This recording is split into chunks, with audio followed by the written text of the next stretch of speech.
여러분, 혹시 이런 증상들 있으세요? 푹 자고 일어났는데도 왠지 몸이 무겁고 피곤하고 손발이 자주 저리거나 따끔따끔한 느낌이 드시거나 계단 오르다가 갑자기 어지럽거나 요즘 들어 깜빡깜빡하는 게 심해진 것 같거나 이유 없이 기분이 가라앉고 우울한 날이 많아지셨나요? 이 증상들 하나씩 따로 보면 그냥 나이 탓이려니 하고 넘기기 쉬워요. 근데 이게 다 한 가지 영양소가 부족해서 생기는 증상일 수 있다면 어떻게 하시겠어요?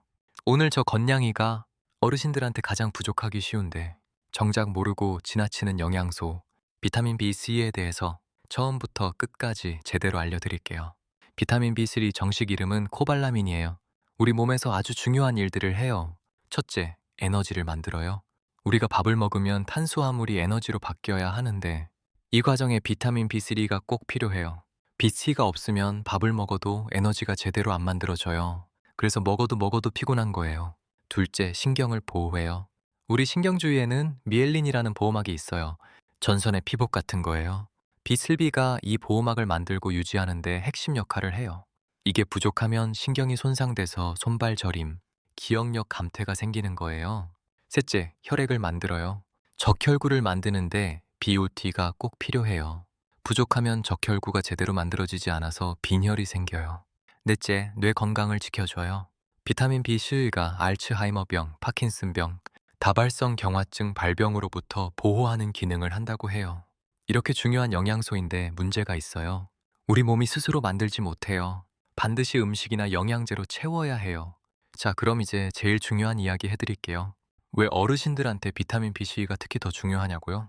비타민 B3는 위장에서 흡수될 때 네인성인자라는 특별한 단백질이 필요해요.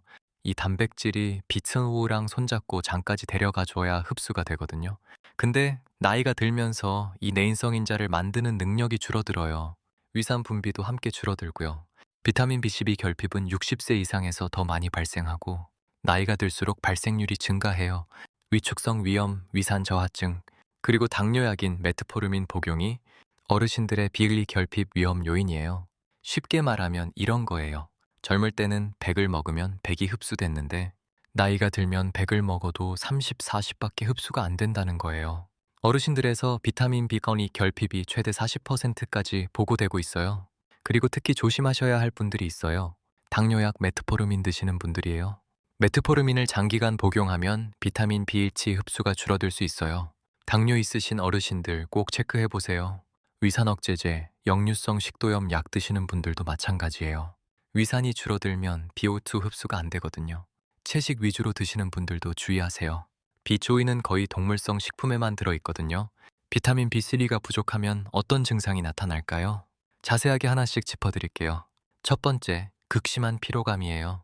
결핍이 있는 분들이 B1를 보충하면 에너지가 확 올라간다고 해요.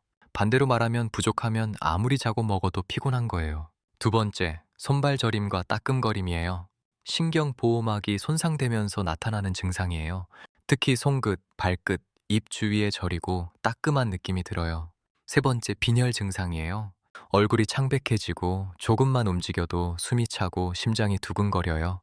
네 번째, 기억력 감퇴예요. 깜빡깜빡하는 게 심해지고 집중이 안 되는 느낌이 들어요.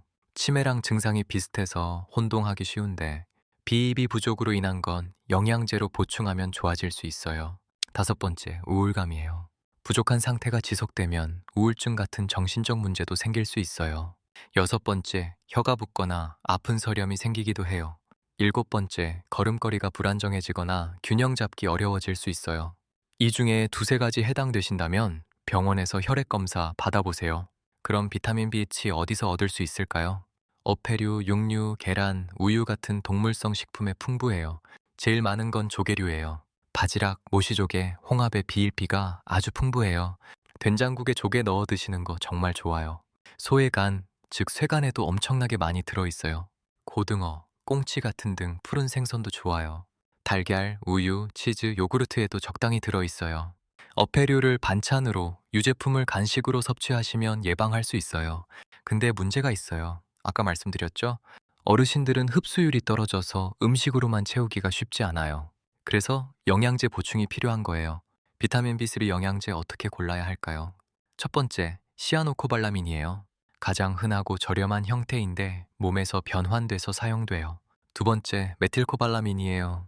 이미 활성화된 거라 흡수가 빠르고 신경 건강에 특히 좋아요. 손발 저림 있으신 분들한테 특히 추천해요. 어르신들한테는 바로 쓸 수 있는 메틸코발라민이 더 좋아요. 용량은 어떻게 해야 할까요?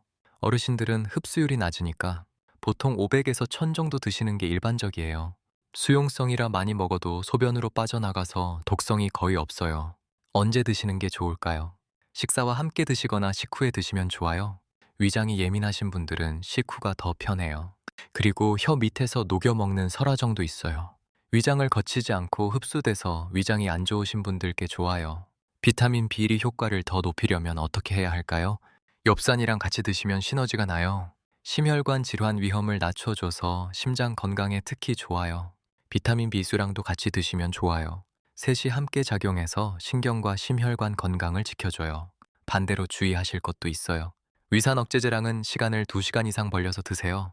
당뇨약 드시는 분들은 의사 선생님께 꼭 검사 부탁드리세요. 정기적으로 체크하는 게 중요해요.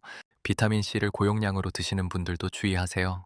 같은 시간에 드시면 흡수를 방해할 수 있으니 나눠서 드세요. 자, 오늘 내용 깔끔하게 정리해 드릴게요. 비타민 B3는 에너지, 신경, 혈액, 뇌 건강에 꼭 필요해요. 나이가 들수록 흡수율이 떨어져서 어르신들한테 특히 중요해요. 이런 분들은 꼭 체크하세요.